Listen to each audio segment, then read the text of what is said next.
G'day, and happy Australia Day to everyone out there. Happy Australia Day, man. Look at those glasses. Happy Australia Day to you, mate. True blue Hex enthusiast, my man. Sweet as. Let's go. How you going, bro? Yeah, pretty good. Pretty good. Just Oh, good. enjoying the weather. We actually had a lot of rain yesterday, and it's cleared up beautifully today. So yeah, wow. Nice. Now, mate, I've got my Bunnings hat on. It's all blue skies here.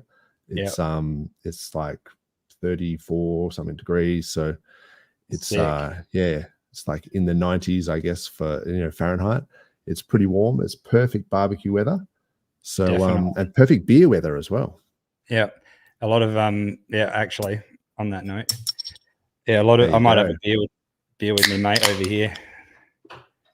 Cheers, bro. Oh yeah. That's with the drop bear you got there. The drop bear, yep. Thanks to Robert McNorden for the background. It's pretty sweet. So yeah, that is a sick background, man. That is really cool. I always check the bottle top for trivia, even though I know there's no trivia. That one's got none. No, it doesn't. But these are my invisible beers. Zero count. That's why. You can't even see the boxing kangaroo. I've got the boxing kangaroo fake tattoo as well. Sweet. Oh, you do too, right there. I thought it was a wound. Yeah. Well, actually, I am a little bit bruised from doing some Muay Thai stuff. Nice. Been going hard. That's separate. Yeah. Well, it's hard not to when you're doing like clinch stuff. Yeah. You just wear a few we're doing this thing called Shia, which is like you sort of start off in this Muay Thai grip and you're trying to like throw each other and you just cop like elbows and stuff. It's pretty cool. It's pretty fun. It's just like wrestling, like trying to get the inside and control the head and stuff like that. Yeah, nice. Very good. But yes, happy Australia. Or what? Sorry. With that one, I'd say probably 50-50. The guy I'm with, because we train with each other, we know all our tricks. So like we'll try and do like a sweep or something, and he'll just like block it with his shins, and then after a while your shins like get hammered, and then you try to do like a uchimata or something like that. Okay. And then as you go to do it, he'll take your back because he knows he knows what you're up to. Uchimata. And then he'll go for like an ankle pick, and then I'll just put him in like some, guillotine or something like that, and then just flip him to the ground. And then he knows that if he keeps doing that, I'll keep doing that. So it's like after a while you learn each other's tricks, and then it's like, anyway, and then you just got to try and avoid what the other person is like, avoid their strengths, I guess. That's actually very true of like most, fighting and most like other stuff as well, is, you got to play to your strengths and exploit their weaknesses. That's it, pretty much. A little bit of Art of War, bit of Sun Tzu. But anyway, with the bears in crypto, hasn't it? Exploiting their weaknesses. We're buying like bulls or working like bulls, and they're bailing out. So look, it's funny how emotional it is with crypto. Like last week, we were sort of full blown euphoria, talking about how many chargers we're going to buy and which Valiant. What was yours? The McLarens. Yeah, that's it. That's it.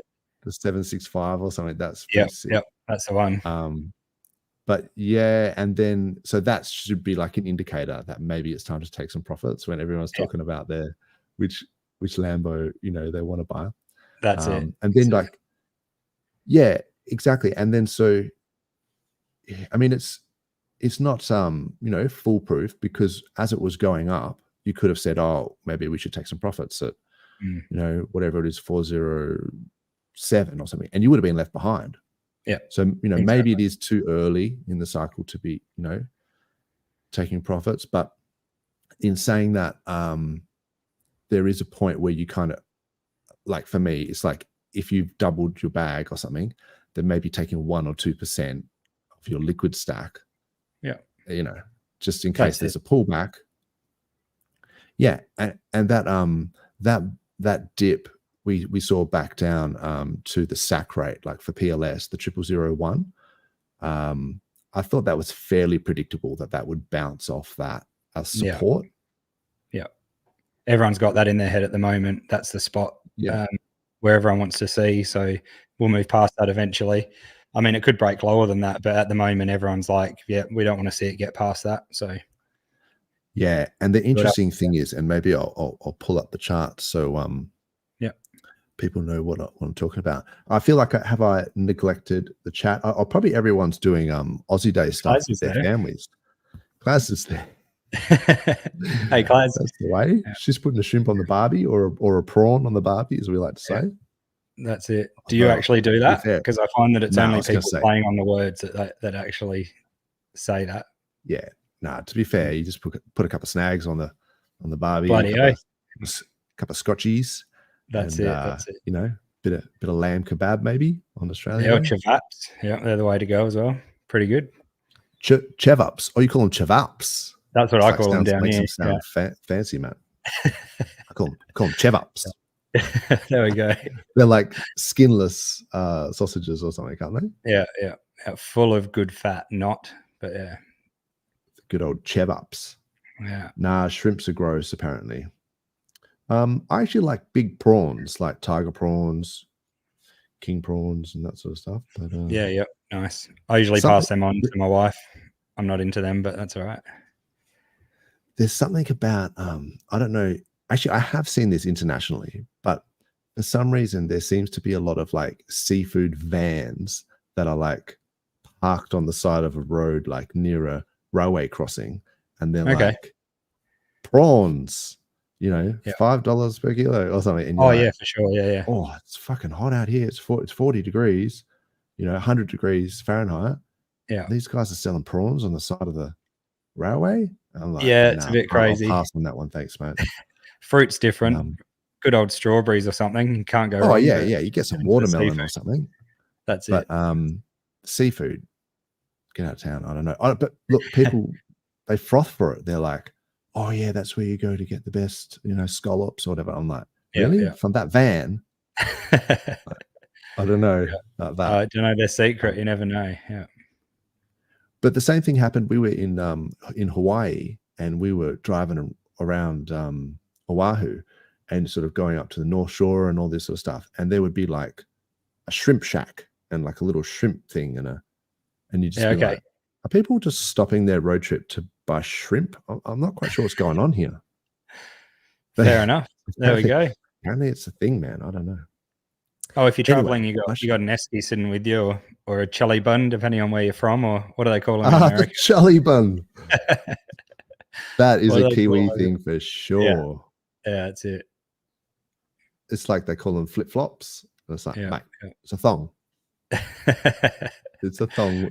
But I mean, the Americans have a different thing for thong, don't they? Exactly. But, around here, it's thongs are you know, you got your good thongs. Yeah, and you got your double pluggers. That double pluggers. You know that comedian Jim Owen. He would he calls them go aheads because you can't go backwards in them. You can only go forwards. So, good stuff. It's like wearing flippers. Yeah, that's funny. It looks like the chat is dead. So I don't know. Are we live? I don't know. It says it, but cares. Right. Everyone's just down the beach. They're like, what are these guys doing? Yeah. All right. Let me see if I can do this with these glasses on. So this is definitely won't get high definition through them. Oh man, it's like polarized. Oh, look out. We got one in the chat. Clintrons. Here we Thanks go. For joining Clintrons. Us. Well done. Man. Oh, and Cloud's good on you, Clintrons. Thanks, mate. Thanks for supporting us. Cloud's is still here. Yeah. That's good.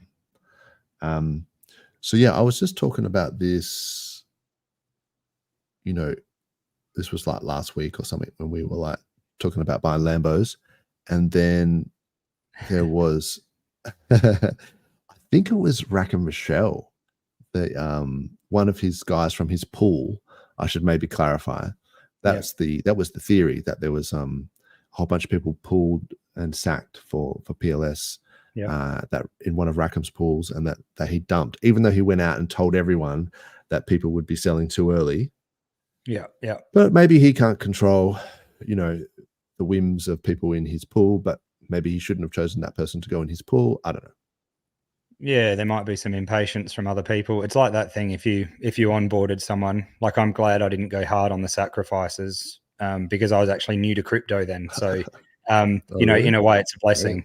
you know, but yeah, some people just might not see the long term in it or might need to get out. They thought they'd have it back within 12 months or something. And everyone thought it was going to do 100x off the start. So can't blame them, I guess. To be fair, yeah, so I did go pretty, kind of hard with sacks, but yeah, I kind of think of it like anything below sack is still a sacrifice. Like you're just like reducing your cost basis. So 100%. If you could buy it when it went down to, 40369 for the culture, then you just reduced your average buy. And then so your sack price might be like 406 or something. And then so when we got to 3012, it's like you'd already done a 2x. So some people say, oh, we're up by 20%. It's like, no, we're up by 100%. Yeah. No, I agree. So, and then, it's like that thing with the whole Bitcoin halving. A lot of the Bitcoiners, they have this thing where it's like anything before the halving, like in the 6 months preceding the halving, if you buy every dip, you'll you'll never do poorly. Like if you buy every dip in the 6 months preceding the Bitcoin halving, historically it has always gone above that price. Like you'll always be in profit. Now, I don't know if that's true, and it may not be true in future cycles, because if we're seeing diminishing returns and things like that, I wouldn't count that as a guarantee. But for the people who are less risk averse, it's kind of that idea where it's like, anything below, like say PulseChain sack price, you're reducing your average buy, and then it means you're doing more X's in the hyper phase of the bull market, which means you might be able to get out sooner if you have like a target in mind, or if the shit hits the fan and everything dumps, and you've been taking long profits along the way, you end up having more profit than the guy next to you who whose cost basis was higher. For sure. I think it's that like snail pace type thing. You eventually come out well in the end if you just take it easy and buying the dips and seeing the lows. Adam Stokes was saying, like, he always has a good way of putting things across, which is the whole flipping of your mindset. When you're into crypto, you find, and I found especially myself, after a while you start getting a bit, I don't know, you get a bit frustrated when you see the price going up because you want to get more in. So it's a good thing, but it's also like, damn it, like I just needed it to wait a bit longer. You always want to just get that little bit more. So I think when you get that mindset, interesting. You're in the right place, like you're doing it well, I guess. You got a good investment. So that's a great point, man. Great point, because I think we have this PTSD where it's like, oh no, it's going down. And then once things start going up, you start going, oh, holy crap, I didn't hit my target. Like, hang on, I haven't packed all my bags. And it's like, bro, you had 2 years. Like, you can't, you can't expect. And it's like, I just wanted to DCA forever so that I built up this massive bag. But that's kind of not how bear markets work. It's like you get like a small window to get the bottom, and then you're just forever coping on the way up, going, if I had bought that Bitcoin for $3.5 grand, that's right, 1 Bitcoin. I don't think that anyone will ever be happy with what they've put in. They'd always wish they put in more. So you've just got to tell yourself, if you've been going hard, and at one stage you're happy with where you're at, you've got to remember on the way up that you were happy and you did the best you could as well, I think. So we're getting into a bit of Hex therapy, aren't we? Yeah, true. A bit of cope. No. I'm actually really happy with the way the prices have been going. We put through that 0001, the sack rate, chance to get it. There you go. which I think is kind of a misnomer now. But yeah, the original SAC rate, and plus even then it's a misnomer because there's people with bonus multipliers. But then, so here we go. I'm talking about the chart. I've got the chart right in front of me. This is the 0001, and that was, you know, the 1x multiplier original SAC, 10,000 coins per dollar, and it looked like it just peaked below it. I mean, this is on the 4 hour, but maybe if you go on the daily, it wicked. The daily still looks great. Yeah, I mean, it wicked below it. Oh, actually, you know what that might be is the SEC thing. So you could argue, is it the SAC original SAC price being, you know, acting as support? Oh no. Oh wow, actually that's where that candle topped out as well. Oh yeah, I remember this. So I was down south and I thought, oh, that would be a good time to take profit because it's definitely going to act as resistance. And it did, went back down, pumped through it. So this is fairly predictable, man. Like, you know, the SAC rate was first resistance, like literally here. Oh, maybe I should like zoom in or something. I don't know if you can see that, but it wicked up to it, got rejected, busted through it, and then became support. And then the other one was the SEC. Oh no, the SEC dump. Where was that? Right there, just to the left. Yeah. Hey, I was just talking about, we were doing a bit of hex therapy. Oh, is it that one? I'd have to check it, man. So I think it might be. Is that that's the SEC dump? Yeah. Yeah, that's the SEC dump there. So it's kind of the same. I didn't realize that was around the same point as well. So maybe the SEC dump is actually like the point, like is acting as a support as well. Either way, we bounced off it and just having a bit of a damped oscillatory sort of ringing here. Yeah. Hopefully forming a nice little bottom for the next run up. The other thing that's interesting while we're on the charts, I might have to take these glasses off, man. I can't see jack. Oh, yeah. This hat also doesn't fit my head. Yeah. Oh man, I'll take this off. I don't think anyone cares anyway. Oh, my head. It's getting squashed. Hey, I was just thinking. I've been told. Yeah. Sorry, I was just going to say I've been told I've got a big head. So those things do not fit me. I got a big head too. Is it like in literal size for sure? Not many hats fit me, but this one's killer. Literally and figuratively. So what were you going to say, mate? Sorry. First off, I was saying I was talking about hex therapy there. We were getting a bit into that, and then Maddie jumped in the chat. So did he? That. Oh, yeah. There you go. Amazing. Good to see you, Maddie, and Ninja Turtle, Hex Ninja Turtle. Good to see you, Maddie, man. Thanks for coming in and saying hello. We've got a few people rolling in. That's awesome. How you going, Hex Ninja Turtle? Cheers, mate. Happy Australia Day. Hell yeah.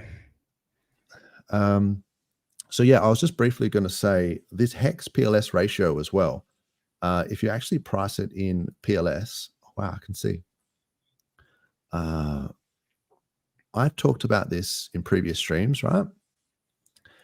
I hope you can see this okay, but I can maybe like zoom in or something, but no, it's sweet. Basically, when Pulse launched, you know, it was around about 100 PLS per hex. It went up to 240 PLS per hex, and I'd been kind of tracking this ratio, and I noticed that there was a support line here that it kind of broke below, and then like a diagonal support here that it broke below, and then it's the derivative turned negative, like so the like the tangent of the curve, if you know what I mean. If this is like a curve, it actually swapped negative. So, and I'm like, this is like rolling over, you know, which is never really a good sign in charts. No. So I was like speculating there's either two ways that this can go down, right? Either the ratio is rolling over and PLS is going to start to outperform Hex, and that, you know, if you swapped your Hex into PLS at 240 PLS per hex there, then you would have more PLS. Yep. And then so the counter to that was that there was this support level here at about 140 PLS per hex, and it looked like it had wicked down to that point and then got brought back up. Yeah. So that support, I thought, well, maybe it's going to be range bound. Maybe we're going to see it bounce off this and keep going. It hasn't. It's gone down to 125 PLS per hex, and it's currently at 136. So it's broken that support. I mean, and this is on the daily, right? So don't know. Maybe it means that PLS is going to continue to outperform Hex. This is just pure speculation, right? So we don't really know. What's just a thought happen. of mine with that. Yeah, man. A lot of people that are just getting into the ecosystem, you know, our onboards and stuff like that, they might just be buying a lot more PLS, and people might just be wanting to pack their PLS bags, like you're saying, and they might not even understand Hex. So unless it's people, you know, literally dumping their Hex for PLS, which I know is happening, but the way I see it is we don't really know what's going to happen and what strings are going to get pulled in the near future. So I'm using my Hex for when I'm staking and that sort of stuff, and otherwise, keeping the others still going. But you know, the goal is to onboard people, and the easiest way at the moment is probably just Pulse straight up. So yeah, so that's interesting, isn't it? Because g'day, Get Hex. Happy Oz Day, man. Hey. That is interesting, because when I've been shilling on Twitter, right, like doing my like hexagon duty to go on Twitter and just like shill the bejesus out of it, I find it's actually a lot easier to just say hashtag Hex on hashtag PulseChain. So it's like within that one phrase, it's kind of like hashtag, that's the ticker for Hex, and then on what, like on what chain, on PulseChain. And then plus it's like saying, check out PulseChain, because there's all sorts of other things on PulseChain, and the liquidity bonding, and it can also help, and just people bridging money in. So as like a shield phrase, like Hex on PulseChain, I think sounds good. And then of course you've got the fact that Hex on PulseChain, you've got the yield farms and things like that. So you can shield PLSX and say, check out these yield farms. You can buy Hex and PLS, put them in, you know, an LP, farm the LP tokens, like, and then get yield in the form of ink. And then you're introducing ink as well. So it's like you've introduced the DEX. You're saying you can do yield farming, and that's then good. So not to say that I think eHex is doesn't have a you know, a lot of you know, brag factors and things like that, because obviously it's done 10,000x, and there's lots of whales with massive amounts, and they want to protect their bags, like they want that to survive. But you know, the reason why PulseChain was invented to reduce the gas fees and things like that. Now there's a place where new onboards can come in and buy Hex on PulseChain super cheap, like right. cheap to transact, cheap to stake, cheap to unstake. So that narrative, I guess, is good for onboarding people with like smaller bags. But whereas maybe the whales, they don't care. Like that's like, oh man, I don't care about gas. Like I'm talking, you know, $100,000 buy or stakes and things like that. That's right. And maybe they don't want the bridge risk or something like that. They don't, you know, maybe they're just like, I just want to buy it on Ethereum. I just want to have minimum risk. I don't want to, you know, but so there's a lot of counters. Like that's why it's sort of like to each their own. It's like, just have both. Like if you want to have both, have both. They have different narratives, and there's no need for people to have this, you know, binary kind of polarizing opinion. It's just have both, man. Yep. I think so. If you can afford to have both, or if you want to play them, do it. But then I think a lot of your preference. Yeah, exactly. Your preference, and a lot of people that like Ethereum network or hold a lot of ETH, they might just want to stay over there. And like you said, they don't care about the fees at all.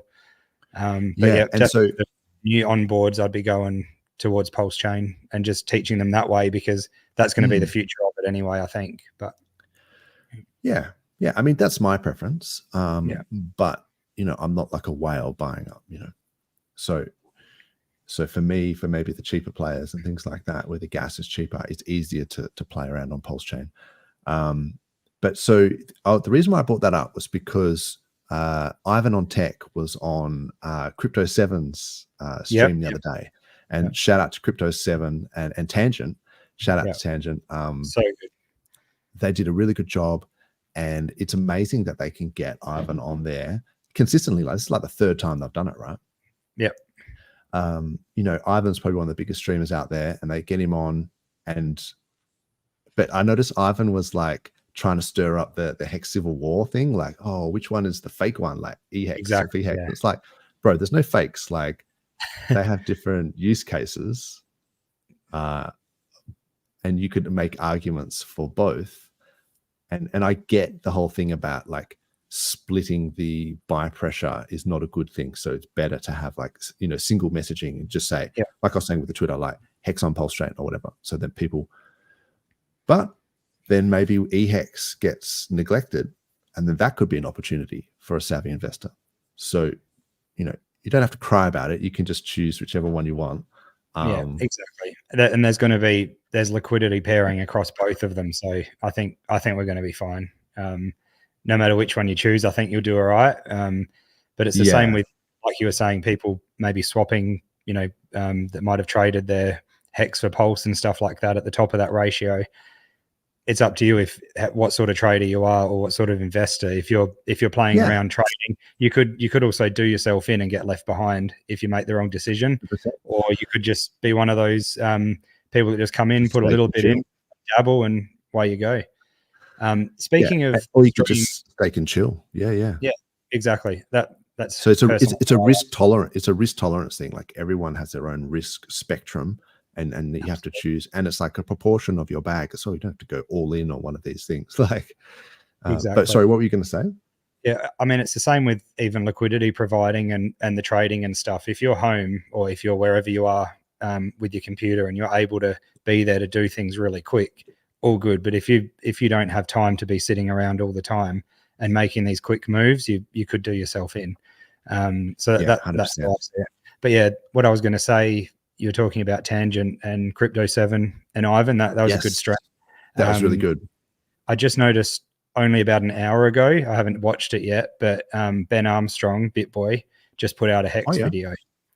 Nice. So, yeah. So follow just going to bring it up quickly. The influencers, man. Yeah, the influencers, like, they've all got bags and they all want to see it do well. I think at the end of the day, because they're financially biased, you know, in that way, incentivized 100%. Because they've got bags. You know, you could argue that, but I think you can tell by their behavior that they've got bags.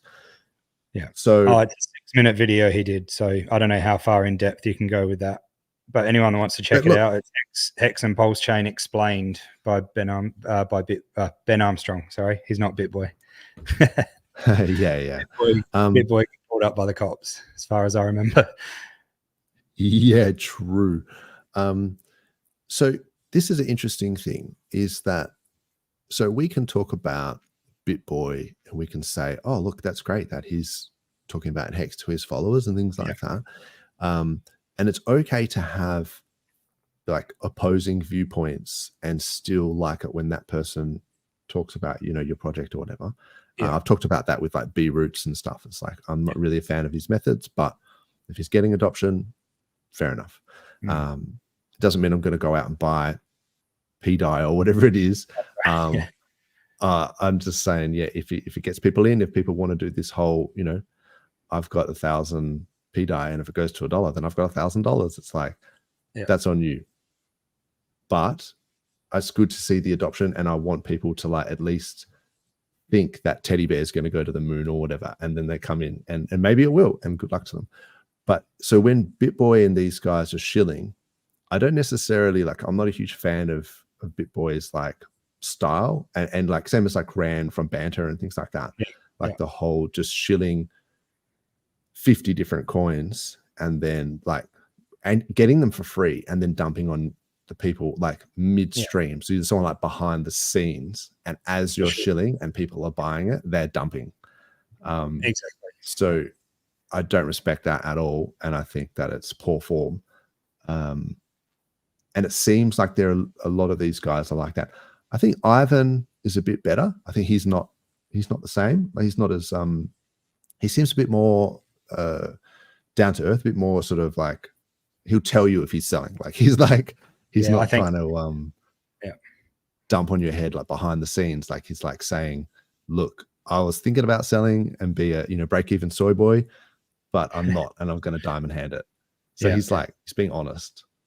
I like his streams actually. Get a lot of value out of them, a lot more than some of those other people you've mentioned, for sure. I agree. Yeah, because Rand and the guys have got like no qualms with just shilling the most degen shitcoin you can ever imagine. And it's like, koala coin is the next best thing. It's going to go to the moon. No, it's not. You're wrecked. Like, anyway, next one, Uluru coin. Here we go. And it's like they just literally just make it up. And then the next week, there's no accountability. So no, I think Ivan's really good. I used to watch a lot of his Morales streams on like the technicals and how to actually like program stuff. So I did an OpenSea clone. You can just do like you can basically go to the GitHub and you can just clone OpenSea like an NFT marketplace. Yeah. And you can add in all sorts of stuff, and it's really cool. And like they show you how to do it. Morales have got all these servers and stuff, and it's a great way to like learn how to code in JavaScript and Solidity and that sort of stuff.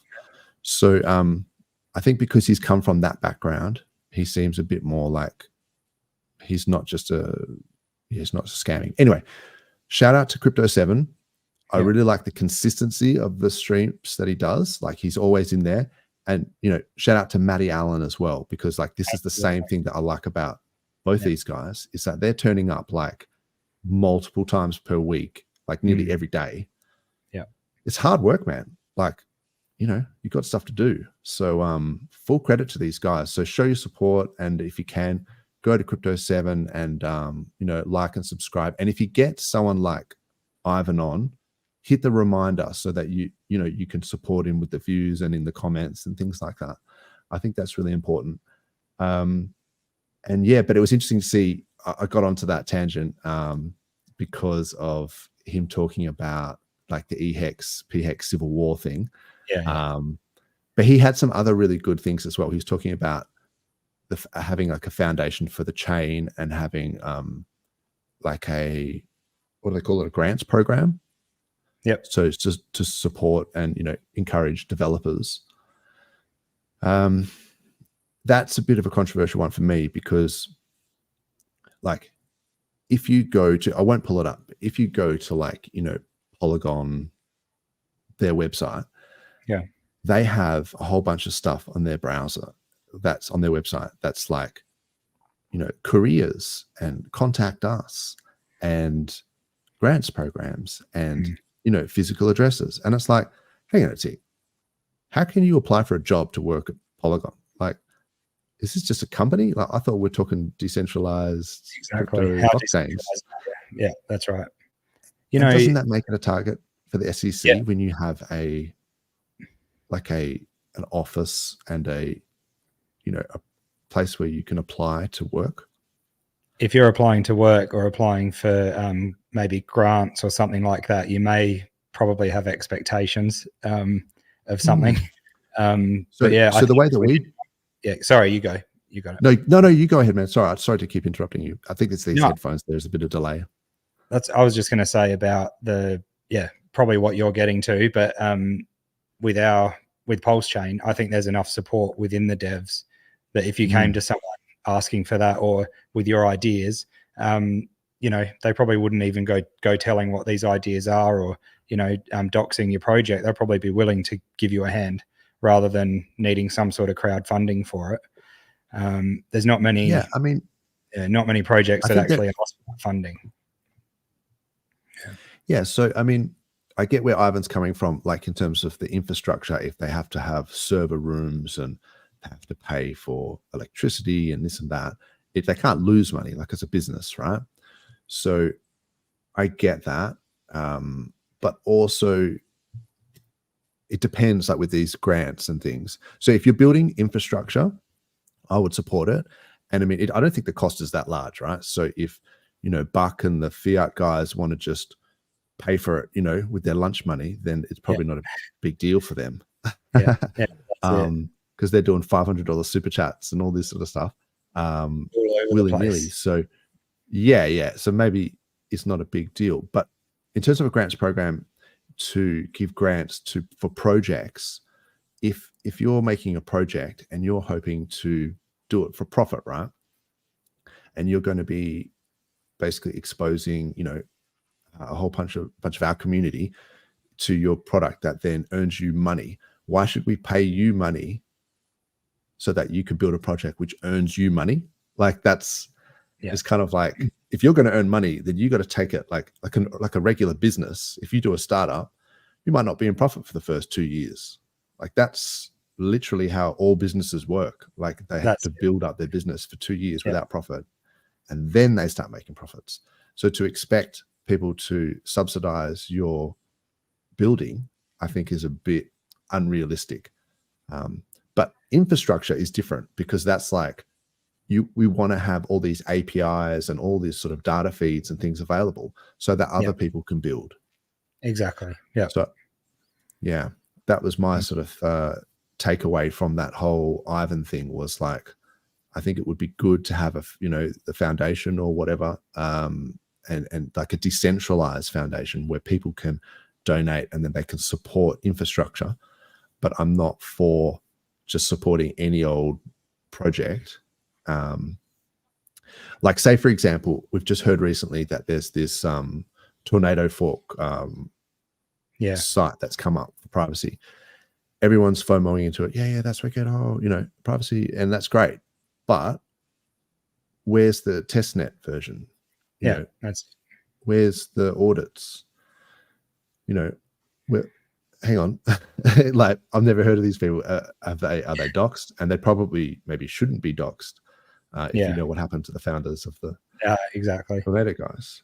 But then it's also like, well, hang on, we don't trust, we verify. So I want to see this working on testnet. I want to see them doing the rounds, and before we start aping in or whatever, or assuming people are even going to use it. Yeah, it's a bit different just jumping in and all of a sudden this new project like that tornado fork is just available out of nowhere. Was it and like Go Pulse people or the page sharing it? I think that was premature. Yeah, possibly. I don't know. I think it's premature to be shilling it if it's live on mainnet and we haven't had a chance to play with it on testnet, because we've been through this for years, man. Like you and me both, and the chat, we know how it works. You know, there's testnet v2, v3, v4. Like we go through all this stuff. Oh, there's a bug here. We change the UI. You can't just go mainnet, bam, here it is. Or if you, and I'm just suspicious, like if people are going to do that, are they rugging? Or is it legit? So maybe it is legit, but I'm skeptical, like straight off the bat. For sure. Yeah. All these new privacy things that are out, even some of the ones that are already on PulseChain and have been for a while, I'm just sort of letting them go and doing my own things to keep any sort of privacy I need until this is all a bit more proven. You know, I know some people have started using them, all good, and we need people to use them. But personally, I'm just sitting tight for a while before making any moves like that. Yeah, for sure. Anyway, I think that's like, you know, common sense. You know, Hex Machine, good to see you, bro. Happy Oz Day for sure. Did you want to try? We had a bit of an idea to do an Aussie Day bit of quiz. Do you think it's worth trying to get the chat involved and see if we can pull it up? We can give it a go. It could probably go as well as Matty Allen's. What was that one he did with was it? It was with Hex Photographer on the conference. Did you see that? Oh yeah. Actually, that was so funny. That was so funny. He was like, "Someone save us from this," because So we might get to that stage, but we need the chat to jump in quickly. Yeah, exactly. All right, let's just do a bit of a transition. No, I did not prepare this, so I'm just like,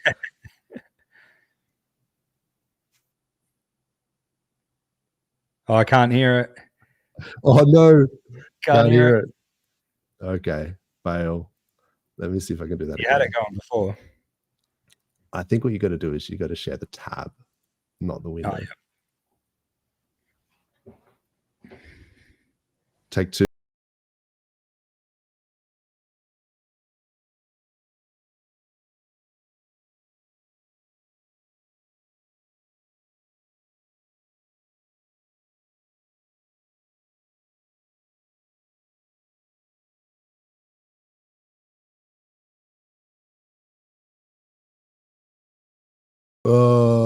All right. We probably can't do that because of the copyright strikes, but anyone that gives us a copyright strike on Australia Day playing Land Down Under is a bum.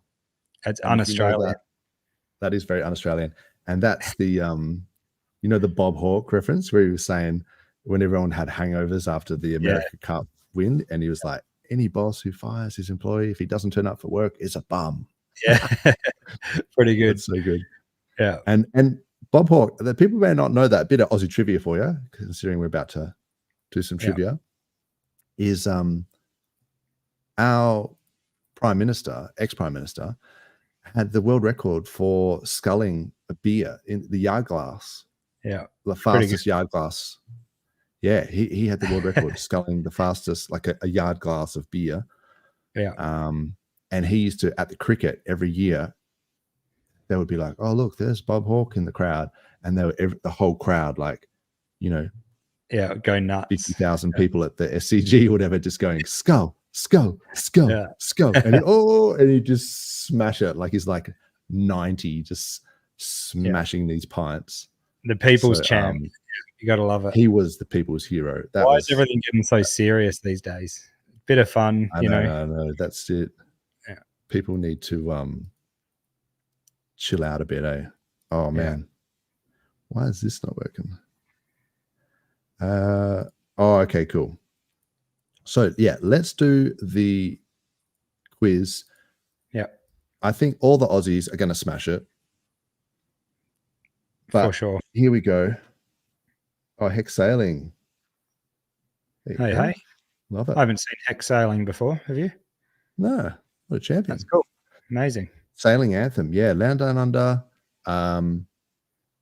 What other Aussie classic songs could we stick on? Maybe not right now. Oh, why is it doing that? Anyway, if we got some more, put some Aussie songs in the chat if you think we should crank a bit for Aussie Day. I've got my Vegemite here. Oh, nice. Great Southern Lands, all right. Great Southern Land, of course. Yeah.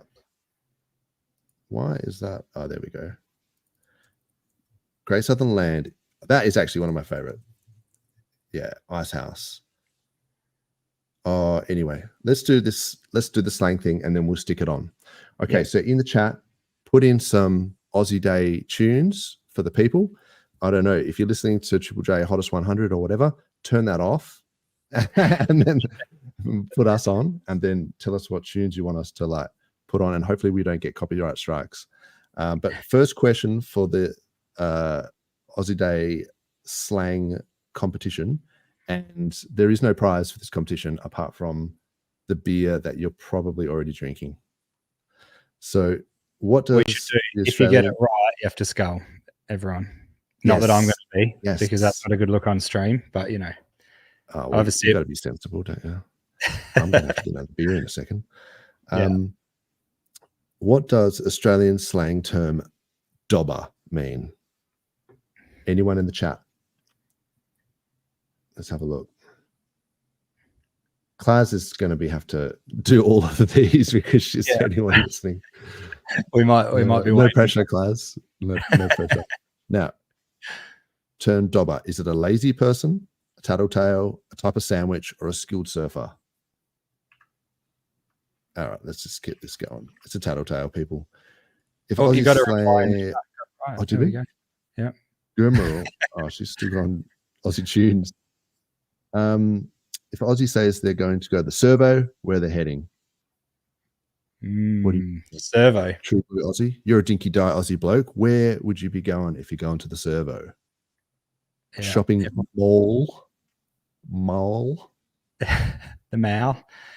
If I was going to the servo, I'd be going to get some petrol, not gas, from the servo. They say it's an Aussie thing, and then they say gas. Like, come on. If you were to nick off, where did you find this, Dozza? Come on. You literally gave it to me, bro. You were like, this would be a good idea, and I'm starting to think maybe it wasn't. That's all right. I can't understand my accent. You need to have a few more frothies that'll. Oh, she's got to go to work. Okay. No. I might help her actually, because she was saying before that Aussie Day is hard to work in a hospital because you get all the people that have done themselves a mischief.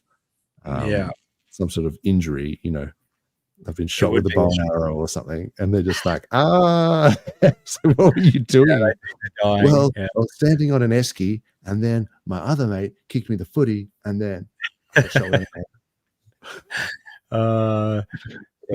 okay, so it's a full moon, isn't it? Or is it a full moon? It'd probably be to nick off. Oh, sorry, I was going to say that's not even an option, bro. No, it is like a full moon. I think everyone just goes a little cray at the full moon. Yeah. Oh, there we go. Nick down to the servo to grab some. You're going to nick off to the servo to steal something, to nick it. Yeah.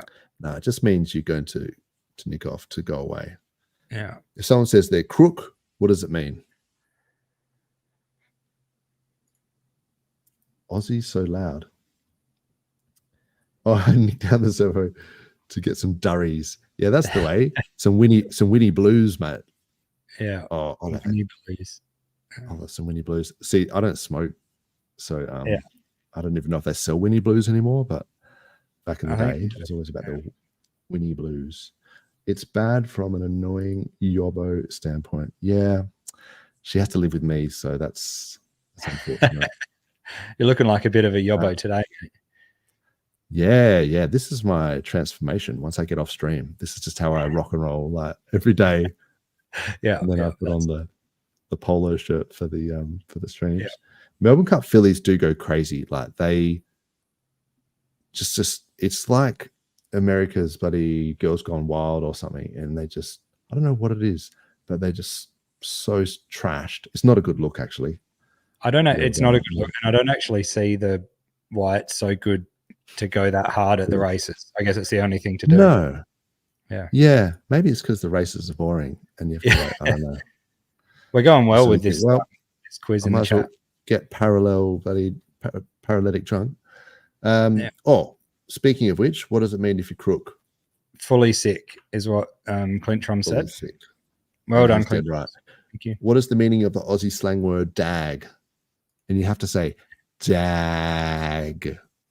Yeah. It's like Tangent. Shout out to Tangent with his dad. But it's you have to do an Australian, although they have Dagwood dogs. Yeah. Is that an American thing? Dagwood dogs, where they have the hot dogs or whatever? I don't know. I reckon it's probably call them dippy dogs or something in America. I don't even know what that is, but I think it's some sort of sausage, some sort of schnag.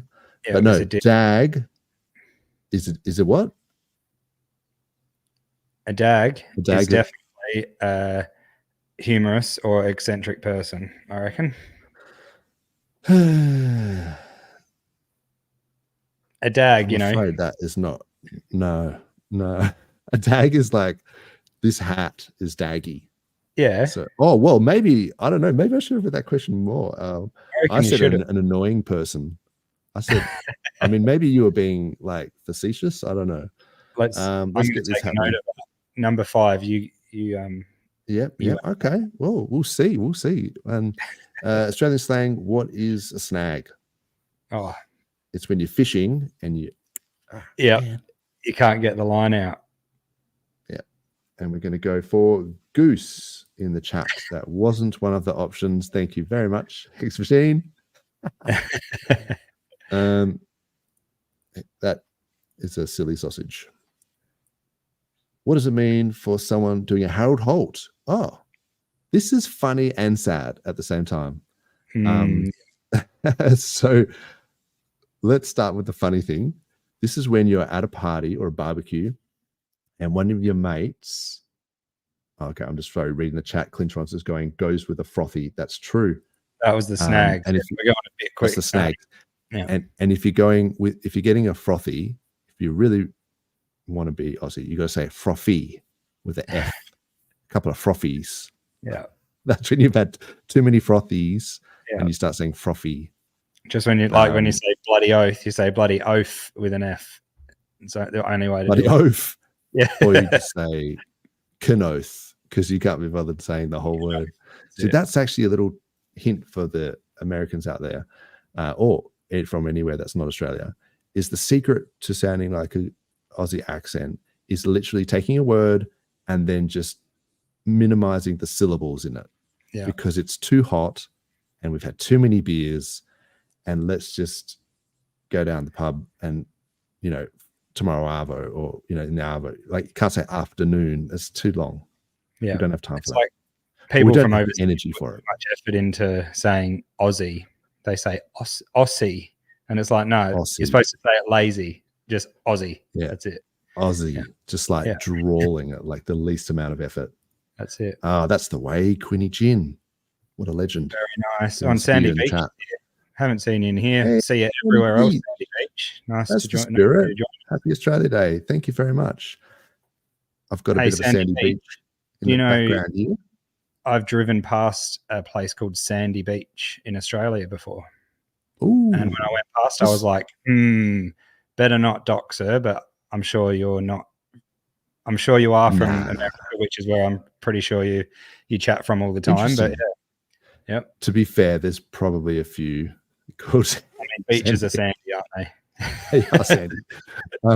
This one in the background is actually Lucky Bay, which is doxing my my state. Sweet. But that's actually from the state that I'm in. So if you can see these pristine waters, amazing. Come to Western Australia and you can swim at that beach. Yeah. This goes in with what I was saying. If you are at a party and you're having a few frothies and or a barbecue or a Barbie, and someone's just disappeared, and then you're like, hang on, where's Jeffo gone? Or where's Ron? Yeah. Disappeared. And has he gone home? Oh, he's done a Harold Holt. Yeah. And that's why it's funny, because one of our prime ministers, Harold Holt, went for a surf at the beach one day and never came back. Not even joking. Just went for a swim and no one ever saw him again. Yeah. And he's like our, the president, like the prime minister, like the prime minister goes for a dip and you just can only assume that he got done by a shark. So that's the sad part of it. I was saying before, it's funny and sad because he probably died in a horrible fashion. But you don't want to do a literal Harold Holt. You just want to do a quick Harold Holt. Oh, that's the morbid humor, man. I like that. You don't want to actually do a Harold Holt. You don't want to go fishing down at this Lucky Bay and then find out that there's some tigers and stuff there that might make your day a little bit more unlucky. That's right. Because they're quick, man. They're quick. You think you might be able to punch them in the nose or whatever, but nah, sharks quick as you like. I saw you were saying you've got one back into the water once that was beach. Yeah. We were at Preston, I think it was, and swimming out to the pontoon and all this caper, and we were out pretty far, and we're thinking, there's probably sharks, should be right. And anyway, this guy just landed a full-blown 2.5 meter tiger shark on the beach, with his rod, and just my goodness, just landed it, and we were like, what?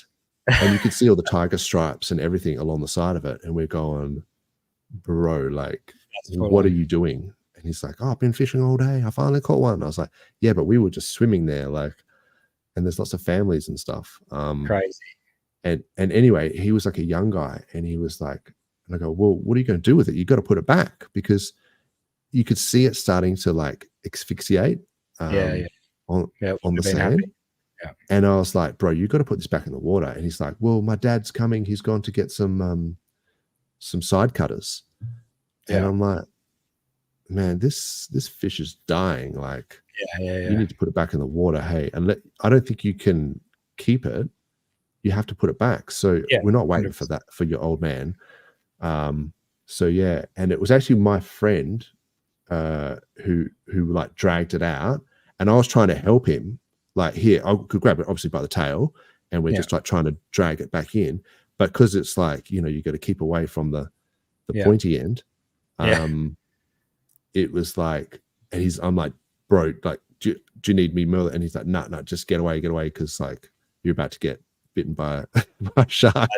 And he just dragged it out all the way. And we're like, it was sort of stunned, and it wasn't really, it was kind of, and he was kind of trying to do the tail thing, which apparently is actually not the right thing to do. If you're ever trying to do this with a shark. But we were moving the tail back and forward, trying to get some water to flow through the gills. Right. And then eventually it just took off, but it went straight down the beach where all the families and that were still in the beach. And we're like, oh no. That is about as Aussie as it gets. Like, we're done.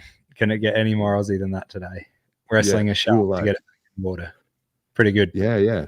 So anyway, so sorry about that for hijacking the quiz. That was good. Harold Holt is basically, if you're doing a Harold Holt when you're disappearing from a party without saying goodbye, or if you're doing an actual Harold Holt, it's when you're going swimming and you get mauled to death by a shark, and then no one ever sees you again. So going for a swim. Oh, wait a minute. No. Oh no! Did I just click? I should have said just like leaving early. How do I go back? I just explained the whole thing and then clicked the wrong button. Oh no! Too many beers. Or this one could be Billy. Where now? Come on now. Where's Tangent when you need it? Billies. No one's having Billies today, are they? No. I'm sure there are. Well, I may have used a Billy this morning to make a cup of tea. Yeah. All right, let's wrap this up. If someone tells you they're going to hit the frog and toad, it means they're hitting the road. So a lot of our slang is just literally rhyming slang.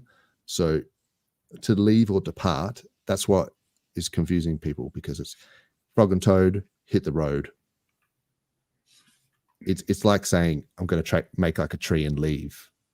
You know, it's like, I guess that's actually more like a homonym, actually, rather than just a sticky beak. Sticky beak would be just to have a look. Nosy person. Yeah, let's go with that. Now, I think what happened is, you were right. Number 5. Oh, outrageous. So I thought it was like an annoying person, like he's being a dag. I thought what was the actual answer?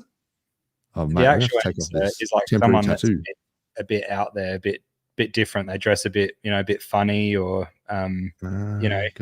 Because it's more of a fashion thing, isn't it? Yeah. Or a dag could even be, anyway. Dead horse is sauce.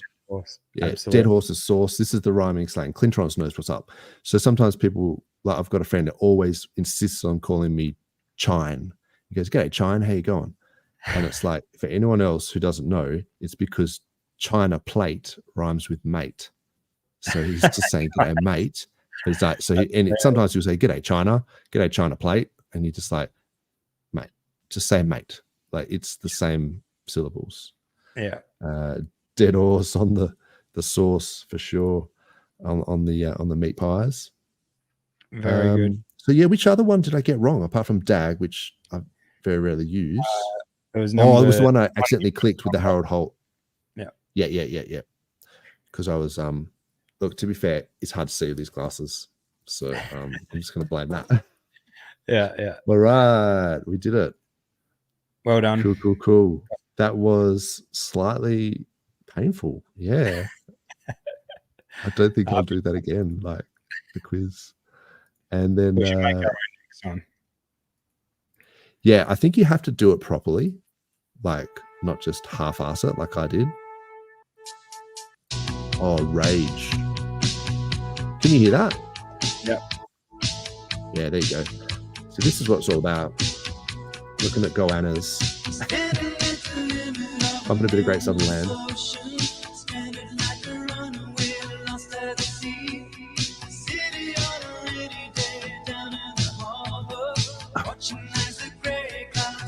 Yeah. Happy Aussie Day, everybody. That is an absolute banger. Good stuff. Yeah, you need to get your Vegemite sandwich out for that one. Yeah, pretty much. Now, in an attempt to bring this back to crypto, can you see my Bunnings hat? Doesn't fit my head. Yeah, they don't accept crypto yet. Bunnings? Yeah. Nah. I wish. Yeah, that's it. I spend a lot of time down at Bunnings. And, I'd have no crypto bags if Bunnings accepted crypto. That's true, isn't it? That's actually probably a good thing they don't accept Bunnings. Bunnings doesn't accept crypto. Otherwise, all the Aussies would be like, "Oh yeah, I just need to get a. Do you accept G'day coin?" Yeah. Yeah. Cashier's just gone, mate. Just get out of here. Yeah, that's it. Okay, so in an attempt to bring this back to crypto, and bam, NFT marketplace. Yeah. Just launched. So there's quite a few NFT marketplaces, excuse me, around. And, you know, there's Mintra and there's, is it app dot, I feel like I should know this. App dot,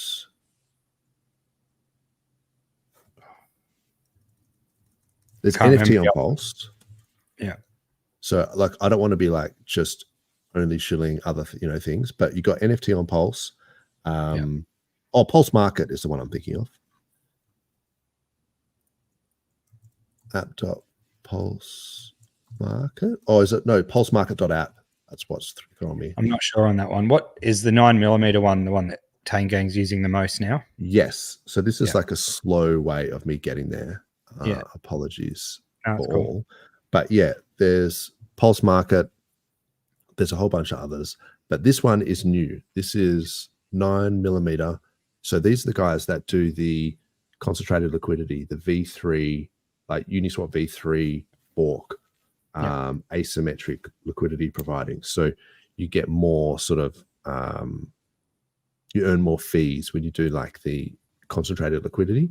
And it also means that people who route through there, you get better order execution, like less slippage and things like that. So for the same amount of money, instead of being spread over a whole range, it's concentrated. So it actually is equivalent to a much higher liquidity. Yeah. So 9mm are cool. They got a cool block scanner as well. And now they have an NFT marketplace. So, shout out to those guys. Shout out to the Tane Gang. I believe it's Free Mint Fridays as well. So Tane Gang have got a thing at the moment, which is called Tang Talk, which is pretty cool. I haven't actually minted it or anything. It looks it's some kind of like walkie-talkie style NFT where you can actually, I don't know if you've seen the screen that comes up and you can it's sick. Chat. Just the chat. So somehow you can chat on the NFTs, and then you can, I think they're going to be able to include images and maybe even voice and stuff like that. I was listening to Cookies. Shout out to him. He's really interesting on the spaces. He just goes off. Like he's like, goes off like a frog in a sock. He goes pretty hard. Yeah, that's it. And he's entertaining. He's a funny guy. And you got to take what he says with a grain of salt sometimes. I think he's probably much nicer than that in real life, but he does just destroy people in the spaces. It's pretty funny. Yeah. I remember one which was hilarious. and he was going, someone asked a question and he goes like, you need to think long and hard about that, and then, you know, come up with all the, get all your, you know, do your own research, get everything together, prepare your question, and then just never ask it again. Yeah. And I was just like, oh, you got to be like careful how he talks, I think.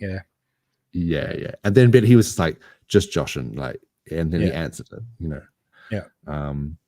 So yeah, check that out. So 9mm NFT marketplace. Other things that's been happening, apart from, you know, we saw the charts before, and you know, BTC had been taking a bit of a dip, and it seemed like it was actually all because FTX had sold about $1 billion worth of Bitcoin through Grayscale, through the ETF. So that actually explains a lot of the outflows. So we kind of knew that this FTX was a ticking time bomb, with, you know, SBF having to sell off all that stuff. So maybe that's a kind of a good thing that they finally got it out, and particularly before the price goes up too much. But yeah, people sort of wondering, oh, look, it's crashing. And it's like, yeah, well, it's really just like one, like it's one player was crashing that. But there are other players. US government to sell $130 million worth of Bitcoin from Silk Road. So Richard Hart has talked about this, that these are the sort of potential bearish things that could happen to the crypto markets, is that Silk Road funds can be sold off, you know, SBF, these sorts of guys. So yeah, I mean, $130 million, I suppose that's a fair amount. Yeah, it'll still put a good dent. I mean, how's all these things he's been saying for so long, and, you know, we're just waiting for it. Any come true. Just know that, yeah, it is coming down the road. Just when is the main thing. Yeah, big time. And this is the Grayscale had just sent $900 million worth of Bitcoin to the Coinbase exchange. So it's like, yeah, why are they transferring all this Bitcoin to the exchange? It's because they were just about to dump it. So yeah, ETF is not maybe so good. So I mean, it's hard to know whether this is like people saying it's a ETF was a sell the news event, or whether it's just that now it's facilitated these people to actually be able to dump. Either way means that the price has gone down, but not much. Like we're talking, what, it was like 45K and now it's like 40K. It's like 10%. Yeah, as we were saying the other week, it's probably priced in. Probably no. Priced in, mate. Everything's just priced in. I don't know. I'm just trying not to think about any of it too much, and just sit and wait. Nah, you don't have to. This is just making sure everyone's up to date with what's going on. Yeah, it's good. Mt. Gox creditors. Yeah, so it sounds like they're going to be starting to pay out the Mt. Gox stuff as well. So that's the thing. That's like the trifecta of like shitness. Mt. Gox paying creditors 200,000 Bitcoin. Yeah, it's huge. Silk Road, US government selling a whole bunch of Bitcoin from the Silk Road hackers. Yeah. FTX selling Bitcoin through Grayscale. It's like the trifecta of just exactly. And look, if the price is held up at 40K, or maybe we haven't seen some of this Mt. Gox stuff actually happen. Yeah. So I saw the post about that last week for Mt. Gox. Do you know anyone that's had any holdings in there? And if it's actually, or have you seen a couple of people say it started to come out? I have heard a couple of people who have got it, and they have received correspondence and things like that. So but I'm not sure they've actually received funds. So, and there was things like where there was an option, I think, where they could take some percentage of it, like in previous years, because if they didn't know they were going to get paid out, they thought, well, maybe if I take 30 cents on the dollar, then I'll still take it. So, you know, you don't know whether these guys have actually already been paid out some of it. Ash has said, I picked a late payment. So, yeah, so he's got some. I think that's what good. Sort of that means he's. People actually you know, so all of this news, is it true blue? Is it true news? Like, you know, is it true blue? Is it actually like coming out? Because, you know, they've been saying for ages that it's about to come out, and I'm just wondering if people are actually starting to receive anything. Have we got proof of that?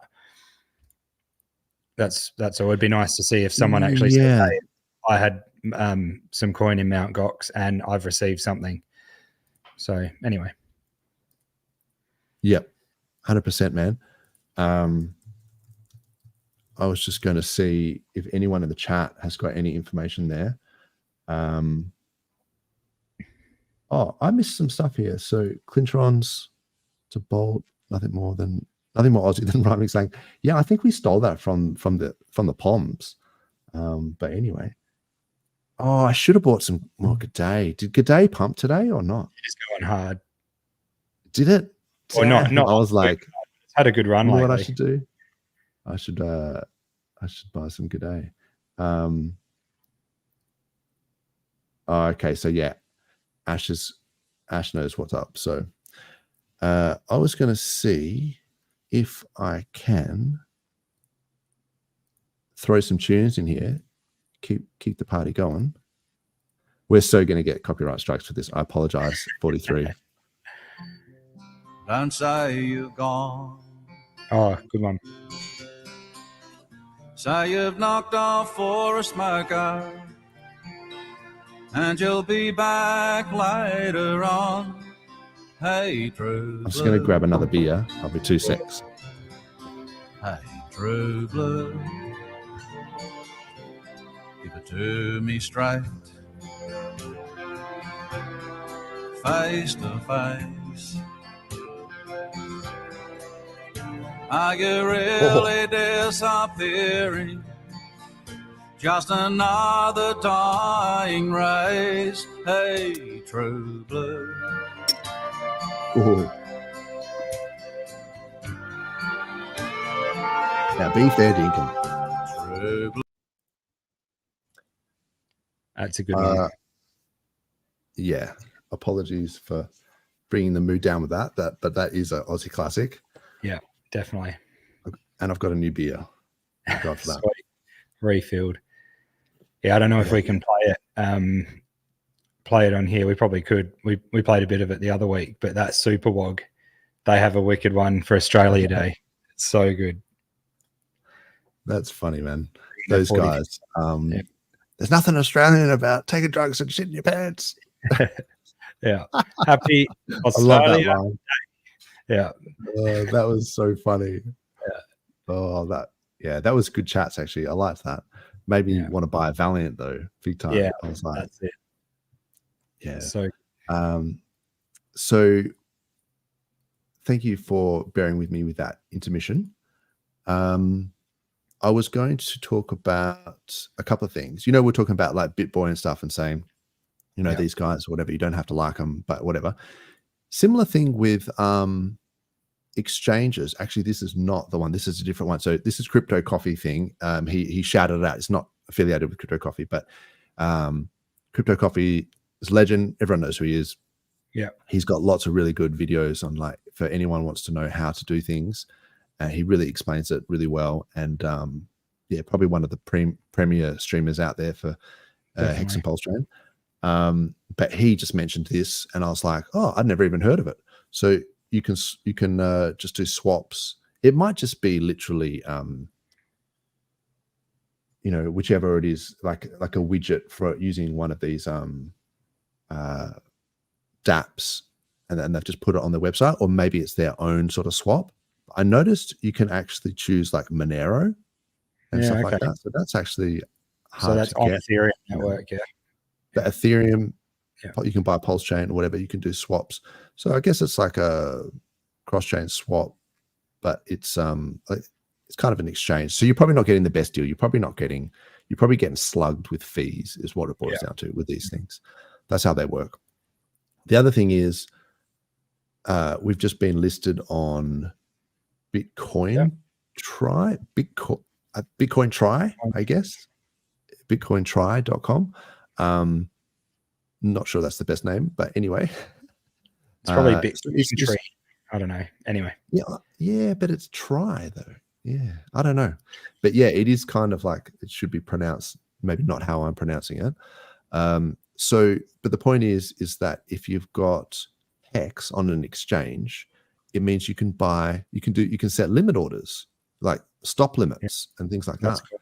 Yeah. Now, that's actually cool. You can do that. I know I used to do that with PoloniX. So this is eHex, I'm pretty sure.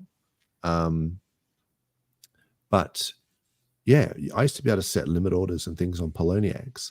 And but so this is just another way to do it. And you pay a little bit more, but being able to put in stop limits and things like that means that you can, if you think the price is going to go up, you can put in a trade, but then you could put in a stop limit sell at like 2% below that price. And if the price goes down, it just sells. So then you've limited your exposure to a 2% loss. Yeah. So that's pretty that's good. kind of like a way that. Yeah. So I'm not actually advocating for people using exchanges because of the whole middleman thing. Not your keys, not your coins. Self custody is the way to go. So, but it's nice to see that there are other exchanges picking up. Not just Hex, but Pulse and PulseX as well. Yeah, the name getting out is good. Definitely, we need it as many as possible. And then once they buy it, same as I've even bought, something on a centralized exchange just to get the native token or whatever, or in this case, it's not a native token, but and then going over to whatever their network is and doing it in a decentralized manner. But yeah, it's good getting the name out there. Would we accept? Are we talking Persian rugs?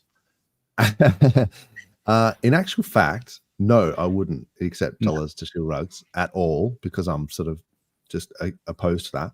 But because Ash is a legend, if he wanted to shill something, you can just shill it for free, mate.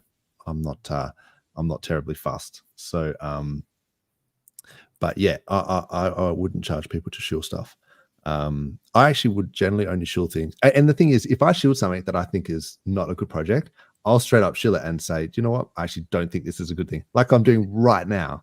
I'm saying, so this might be a way for people to onboard with exchanges, but it's not for me. So like, I'm not keen. We've lost old True Blue there. Oh no. No, bro. Give me 2 seconds. That's okay. If you got the mic is enough, bro. So I will sometimes talk about things. Doesn't mean I endorse them. I'm just saying it's nice that these are options out there for people if they did want to use it. And that goes for the other one that I was talking about, StealthX. But you don't really need to do that because you can do your limit orders on chain. So Omni, the Tetra guys, you can just literally put in your limit orders there. So you don't need to use exchanges to do limit orders. We've talked about this in the past. So you can just put in DAI or something and buy Rat Pulse, whatever. And then you can set, your price and things like that. I don't have the wallet connected, but yeah, you can either do buys or sells and set up limit orders using the Omni. So that one's kind of cool. I'll put that in the chat because I actually do rate that. Yeah, limit orders is the way to go. Definitely. If you're waiting for dips and stuff, unless a lot of people have got LP way now, especially that we can do concentrated liquidity or you can set your parameters there. But having limit orders, you just don't have to worry and just hope. The only thing is, as long as it hits, is the only worry there.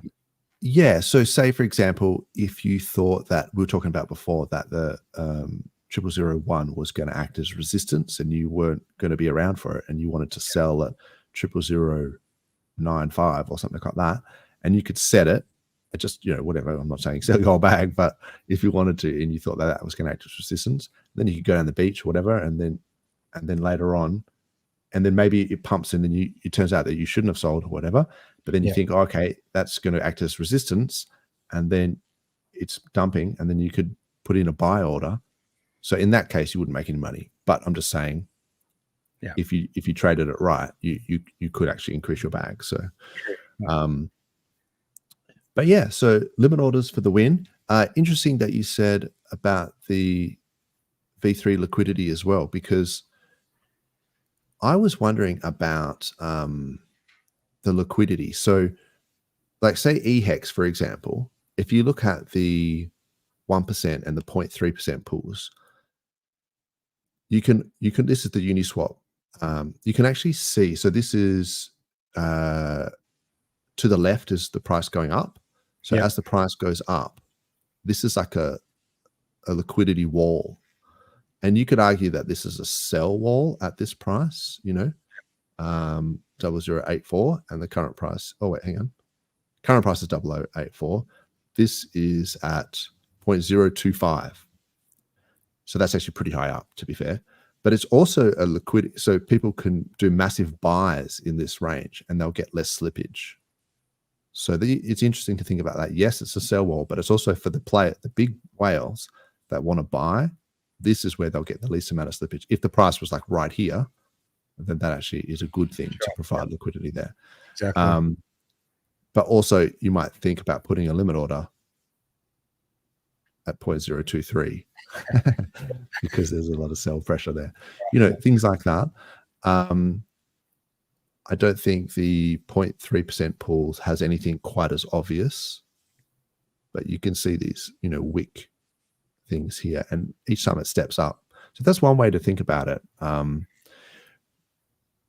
with limit orders as well, but also looking at like support and resistance, like I was saying, because, you could say that TA is just tea leaves or whatever, but if people are, it's like a self-fulfilling prophecy where if a lot of traders are thinking that this line, this magical line, it acts as support or resistance, then they put their limit orders in there, and then it does buy up, and it does act as support.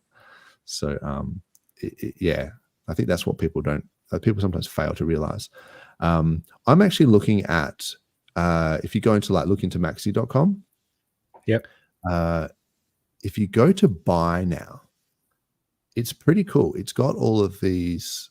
You can just click on whatever trio, deci, and this. So this is like eDeci, but you can also this is the wrapped E token. So this is eDeci, but on PulseChain. Yeah. So I was wondering about this because if you're doing liquidity providing between like say wrapped eDeci and wrapped eMaxi or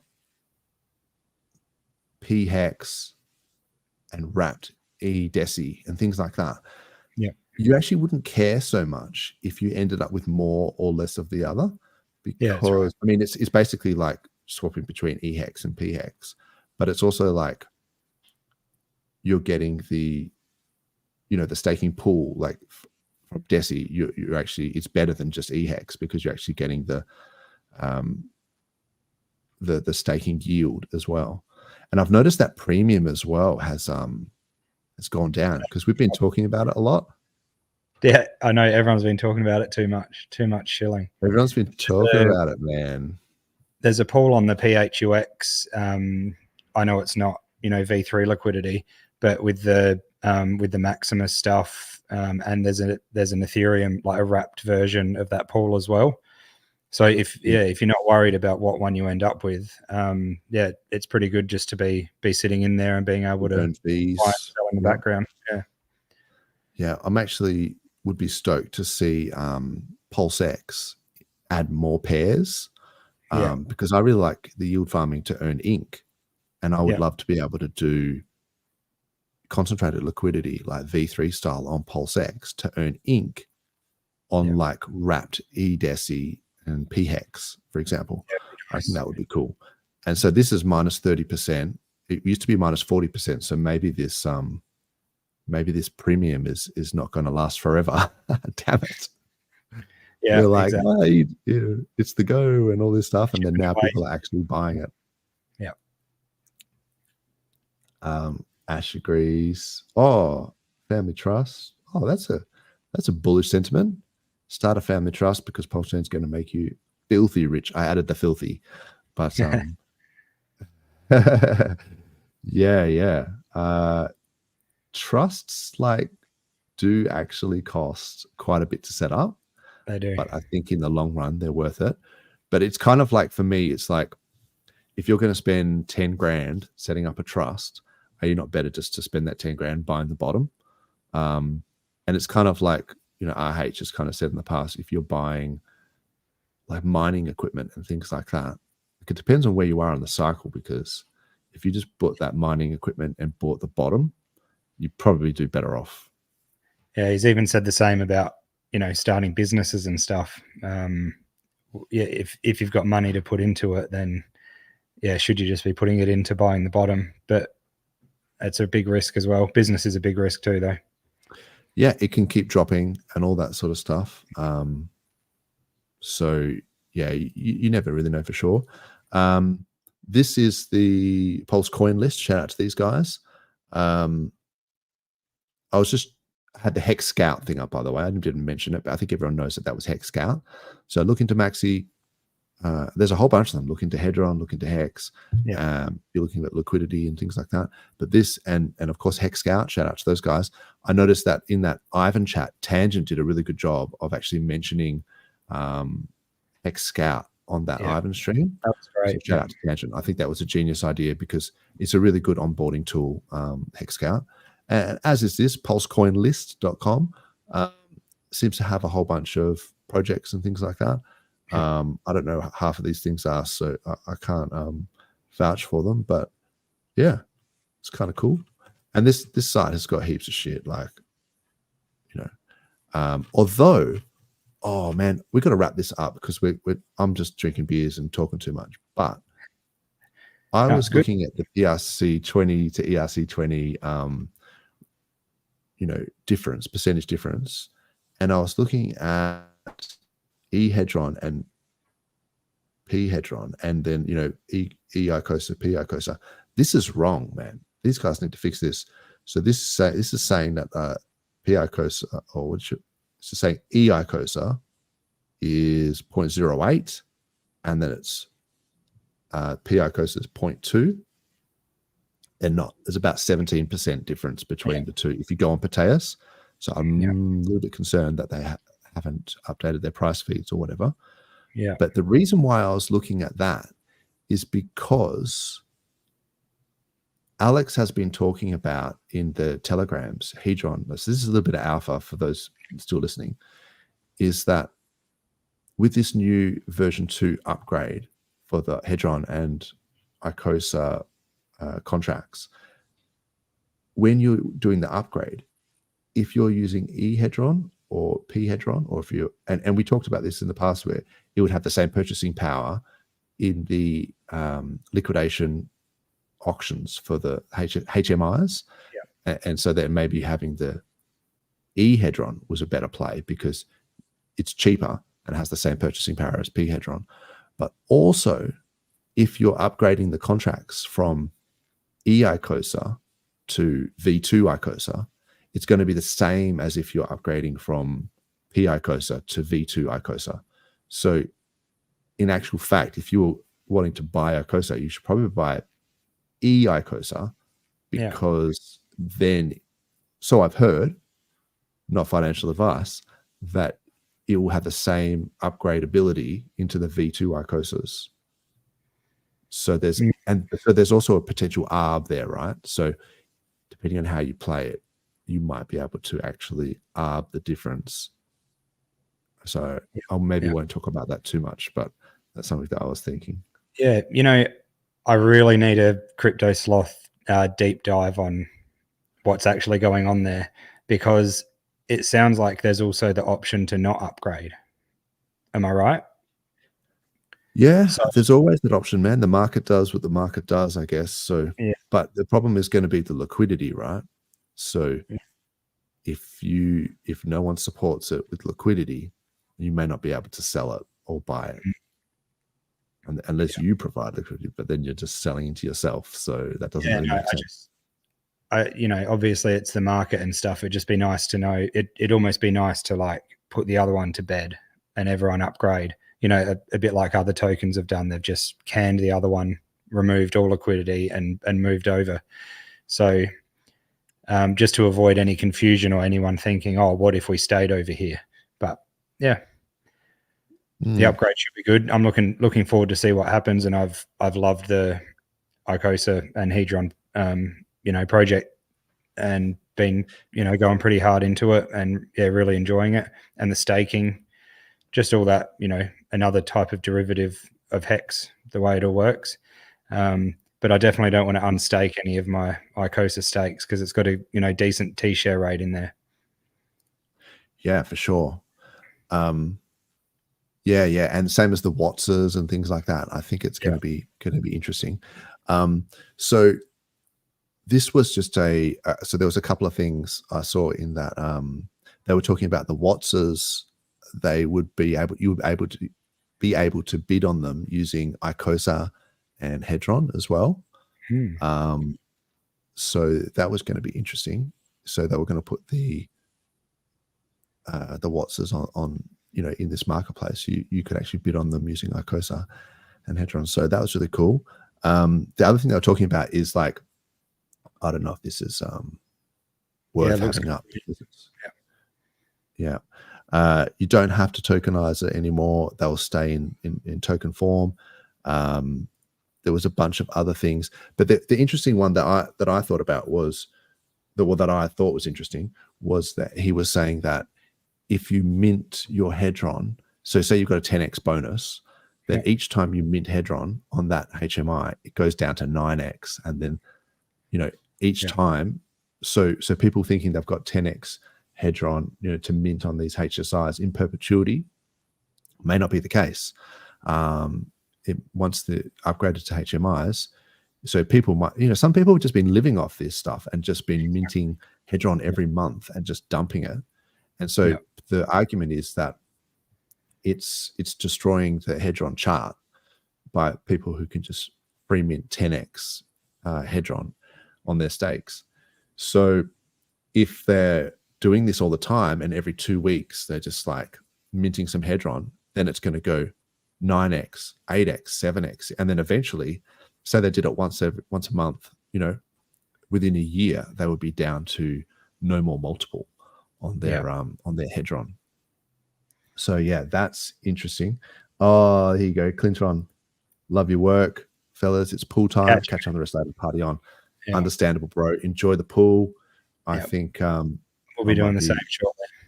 Yeah, do it likewise very shortly. Get out the kiddie pool and gazebo and just sit in it with some beers. So yeah, long story short, I think there's some cool things coming with that.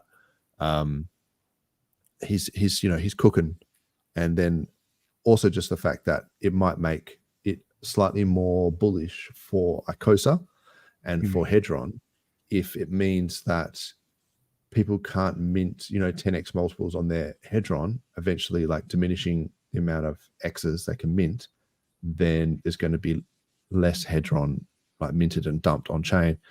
Yeah. And then obviously the price, and then that could affect Icosa as well. So yeah, that's pretty bullish, I think, for the whole ecosystem. Exactly. I think the opinions on that will be very varied depending on how big your Hedron bags are. Yes. Yeah.